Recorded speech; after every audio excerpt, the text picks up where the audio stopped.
nice. And I love you dearly, yes, indeed. Even though they got me working on Mother's Day, I had to send that shout out. Yeah, but they didn't do that. They didn't, yeah, but. No, they didn't do it. They didn't do that, Yeah. but I'm not home because I'm here with you. I get it. Yeah. I'm not either. Yeah. Because I'm here with you. This too is true.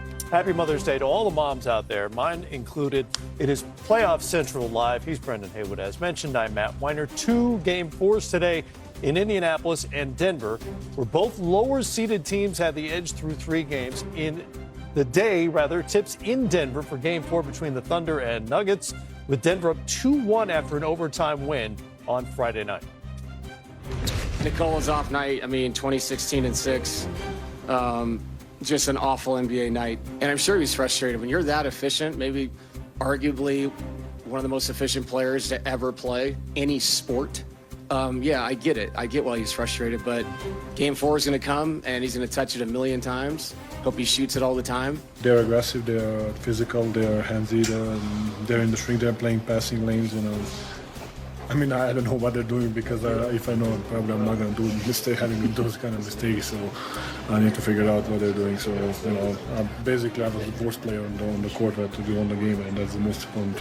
One thing that it takes to be a great team is you get taken to the limit in the playoffs, and you've got to rise to the challenges that you're confronted with. We have to embrace what this is. It's the playoffs. It's the highest level of basketball. It's incredibly challenging. And this is how you become stronger as a team, is you learn from these experiences, you stand up to them, and you improve. And that's our challenge right now. As a team, we know it's not easy. Not everything's all sunshine and rainbows.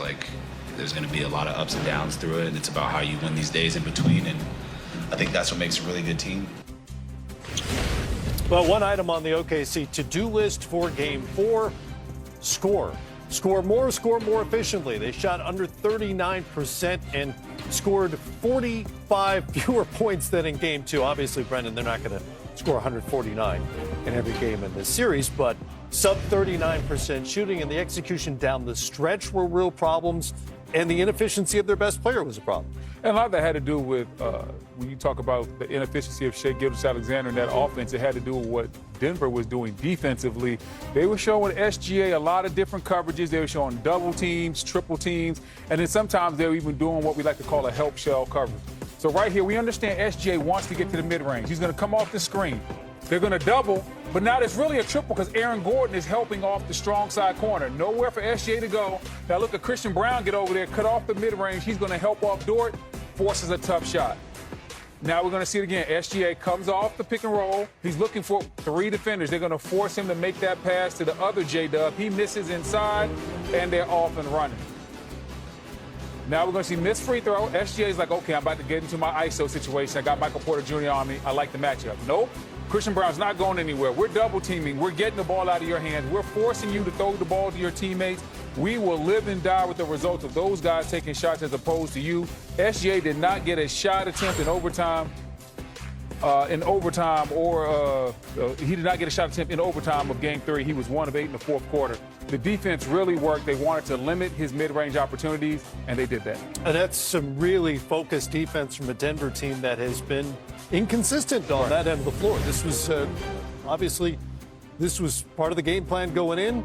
We're going to take away their best player to the extent we can. And if you're the Denver Nuggets, you have to be ecstatic that what happened on the defensive end, because that's not Denver's calling card. Denver's one of the better offensive teams we have in this league, but they've been quite poor defensively throughout the course of the regular season and even at times in these playoffs. So the fact that they were so dialed in, they were able to slow down OKC as a whole and SGA in Game 3. And that coming on the heels of that embarrassing performance that they had in Game 2 really says a lot about their character. You got to give their coaching staff a lot of credit for the adjustments that were made. And now it's going to be up to OKC to counterpunch this. And, okay, we're seeing they're loading up, they're trapping. How are we going to cut guys off the top? I saw there was one play where Dort was a little bit too close to SGA. I need you to fade a little bit, cut off the top.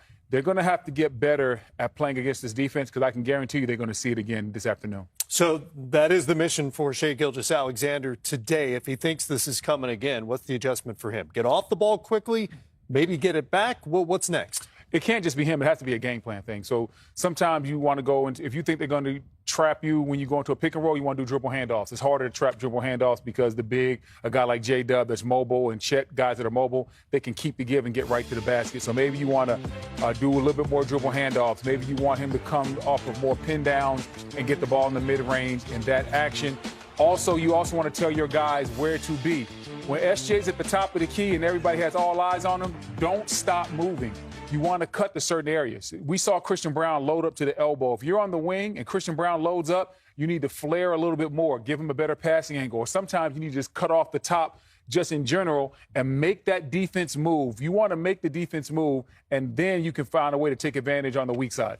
And SGA was not the only MVP candidate who had an inefficient night. The Nuggets won despite an 8 of 25 shooting night from Nikola Jokic, more turnovers than assists. I mean, not to say they got away with one, but typically he has that kind of a night. The Nuggets are not going to win a playoff game. What can be learned from the way that OKC dealt with him? Well, OKC did an incredible job. When you talk about Jokic only hitting 8 shots and the misses that were there, not hitting any threes, more importantly, the 8 turnovers, he's normally as steady as they come with the rock. They had active hands. That's something that OKC bases their defense on. They did a good job of fronting him, making him uncomfortable. Sometimes they would double him off the baseline. Sometimes they would come from the top of the key. They would get underneath him. They would get physical. Sometimes there'd be 2 guys guarding him before he even got the ball. A player like Jokic, you have to throw the whole kitchen sink at him, see what's working, and give him different looks. If you give him a steady diet of anything, he'll figure out a way to make an adjustment. But if you say, hey, in the first quarter, we're going to double him. Second quarter, we're going to double him, but we're going to come from the baseline. You want him thinking the whole time, not getting comfortable. And Jokic did not look comfortable at all in Game 3. And Denver was still able to win. And in the meantime, Jamal Murray, who's a playoff performer, pretty spectacular. I thought this was a series where OKC has so many good perimeter defenders, they could almost take him away, and yet he comes up with 27 in the win for Denver. 2 games coming up today. In the meantime, it is Mother's Day. As we go to break, some pics of our crew and their moms. Happy Mother's Day to all you mothers out there.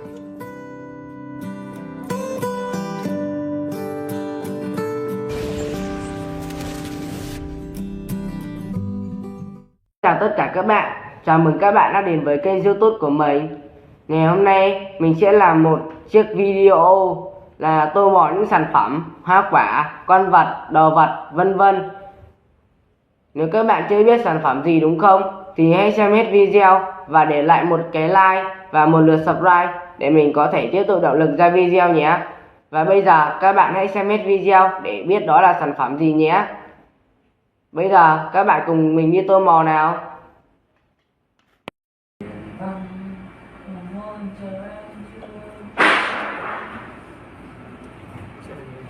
Thôi đang tải cái này đi. 39 video cũng được. 39 video được không cho anh Kiên này? 39 video sợ hơi ít đấy. Thì tầm 50. Quay vào phát lên 9 đi xem cũng nhé. Tầm 50 hay là 50 trở xuống. Thế dọn kèm đi thôi chị. Nhưng mà mấy nó không hay. Chắc là dọn dẹp kiểu gì phải quay được 1 đến 2. 39 này thêm 10 cái 2 mấy 10 mấy đấy nhá. Đây có một cái mình mới hàng đấy này. Mà luôn đi. Vừa bật rồi. Tôi thật đâu đi vào video tô màu nha.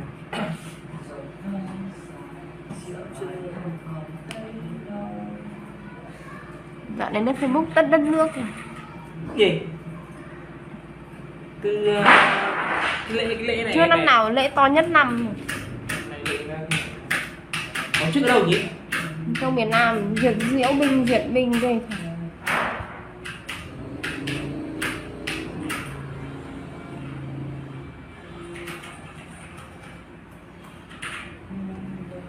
Năm ngoái là diễu binh nhỉ? Năm nay là diệt binh rồi. Thế này mà quả thế này mà có một dàn xe tăng. Đúng rồi, năm nay làm to hơn mà. Phải có một dàn xe tăng đi. Xe tăng với lại bắn máy bay cái kiểu thứ máy bay pháo lại bác cái đấy. Đang bay mất tích luôn chảy ở nào. Không biết là nó bay vào trong mây thế nào. Hay là nó bay chắc là bay vào trong mây thôi nhưng mà mất tích luôn.